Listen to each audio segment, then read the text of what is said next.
Hello बच्चों, आज हम सीखेंगे डेसिमल। और हाँ, ये टॉपिक बिल्कुल भी मुश्किल नहीं है। बस मेरे साथ थोड़ी देर बैठो और सीख लो। वेलकम टू माय चैनल सीखो smartly. What is decimal?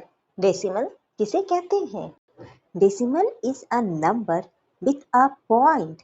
It tells about small parts of one. मतलब डेसिमल एक पॉइंट वाला नंबर है। ये हमें बताता है कि एक चीज के कितने पार्ट हुए। चलो बच्चों, डेसिमल को और अच्छे से समझते हैं फ्रैक्शन की हेल्प से। यहाँ एक सर्कल है। इस सर्कल में एक पार्ट कलर किया हुआ है। तो जैसा कि हमने फ्रैक्शन वाले वीडियो में पढ़ा था कि अगर एक पार्ट में कलर किया हुआ होगा तो उसे न्यूमरेटर कहते हैं और टोटल पार्ट को डिनोमिनेटर कहते हैं। तो यहाँ पर न्यूमरेटर 1 है और डिनोमिनेटर 4 है। तो फ्रैक्शन हो गया 1/4 और इसी को डेसिमल में 0.25 लिखते हैं। नेक्स्ट एग्जाम्पल में हम देख सकते हैं यहाँ एक सर्कल है जिसको दो पार्ट में डिवाइड किया गया है। तो इसका फ्रैक्शन क्या होगा? 1/2। क्यों होगा? क्योंकि यहाँ सर्कल के कितने पार्ट हैं? 2। तो वो आपका डिनोमिनेटर हो जाएगा और 1 पार्ट में कलर है इसलिए 1 आपका न्यूमरेटर हो जाएगा। तो फ्रैक्शन क्या हो गया? 1/2 और इसी को हम लोग डेसिमल में लिखेंगे 0.50। नेक्स्ट एग्जाम्पल, एक सर्कल है जिसका टोटल पार्ट कितना है? 4। तो 4 आपका क्या हो गया? डिनोमिनेटर। और इस सर्कल में कितने पार्ट में कलर किए गए हैं? 3। तो 3 हो गया न्यूमरेटर। तो फ्रैक्शन क्या हो गया? 3/4 और इसी को डेसिमल में हम लिखेंगे 0.75। नेक्स्ट एग्जाम्पल, एक सर्कल है जिसका टोटल कितने पार्ट है? 4। तो डिनोमिनेटर क्या हो गया? 4। इस सर्कल का चारों पार्ट में कलर किया हुआ है तो इसका न्यूमरेटर क्या होगा? 4। तो फ्रैक्शन क्या हो गया? 4/4। यहाँ न्यूमरेटर और डिनोमिनेटर दोनों सेम है इसलिए 4/4 कट जाएगा और इक्वल टू 1 हो जाएगा। डेसिमल में इसको लिखेंगे 1.00 मतलब 1। बच्चों, डेसिमल को और अच्छे से समझने के लिए हम लोग ग्राफ को देखते हैं।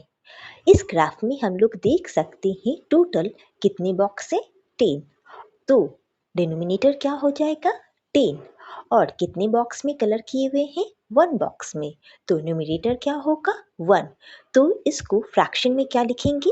1/10 और डेसिमल में क्या लिखेंगे? 0.1।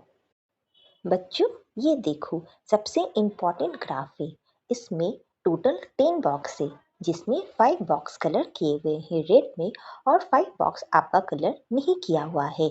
मतलब आधा भरा हुआ है और आधा खाली है इसलिए फ्रैक्शन हो गया 5/10 और इसी को डेसिमल में लिखते हैं 0.5। देखो बच्चों, इस ग्राफ में टोटल कितने बॉक्स है? 10 और कलर किए हुए कितने बॉक्स हैं? 10। मतलब यहाँ न्यूमरेटर और डिनोमिनेटर दोनों 10 है। तो फ्रैक्शन क्या हो गया? 10/10 और इसी को डेसिमल में हम लिखेंगे 1.0 या फिर 1। बच्चों, अब तक हमने 10 बॉक्स वाले ग्राफ देखे थे।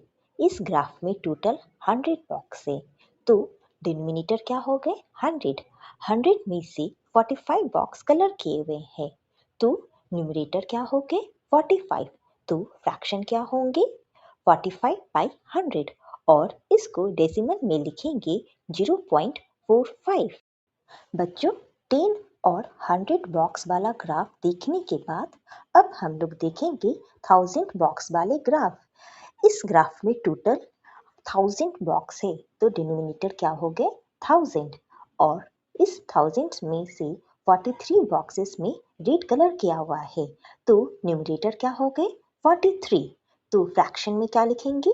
43/1000 और इसी को डेसिमल में लिखेंगे 0.043। बच्चों, अगर डेसिमल्स में अभी भी कंफ्यूजन हो रहा है तो उस कंफ्यूजन को क्लियर करने के लिए डेसिमल सीरीज देखते हैं। देखो, नीचे वाले नंबर में जितना जीरो होगा उतना ही डिजिट डेसिमल के बाद आएगा। पहला 4/10 नीचे 10 है मतलब एक जीरो, तो डेसिमल के बाद एक डिजिट होगा 0.4। दूसरा 43/100, नीचे 100 है मतलब दो जीरो, तो डेसिमल के बाद दो डिजिट आएगा तो 0.43। नीचे तीसरा 45/1000, नीचे 1000 है मतलब 30 है, तो डेसिमल के बाद 3 डिजिट आएगा 0.045। बच्चों अब प्रैक्टिस क्वेश्चन सॉल्व करेंगे, उससे पहले सब्सक्राइब कर दो channel. Express the following as decimal numbers. Question 3/10 and your time start now.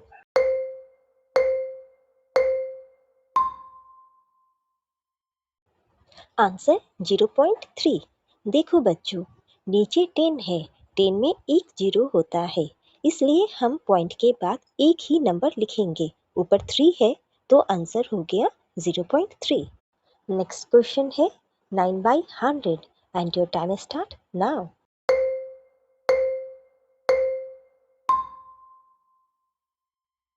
Answer 0.09। देखो बच्चों, नीचे 100 है, 100 में दो जीरो होते हैं, इसलिए पॉइंट के बाद दो डिजिट आएंगे, पर ऊपर एक ही डिजिट है, वो है 9।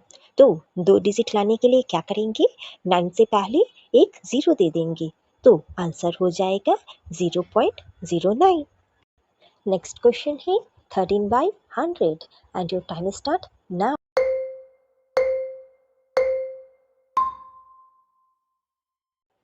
आंसर 0.13। बच्चों, नीचे 100 है, दो जीरो, मतलब पॉइंट के बाद दो डिजिट आएंगे, ऊपर 13 है, तो हम क्या लिखेंगे, 0.13। Next question 21/100 and your time start now.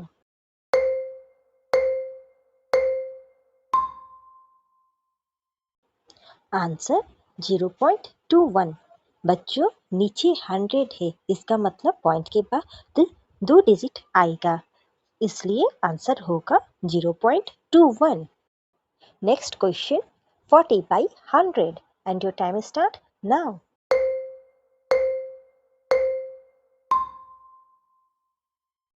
Answer 0.40। बच्चों, नीचे 100 है तो दो डिजिट होगा, ऊपर 40 है, तो आंसर हो गया 0.40। नेक्स्ट क्वेश्चन है 73/1000 and your time start now.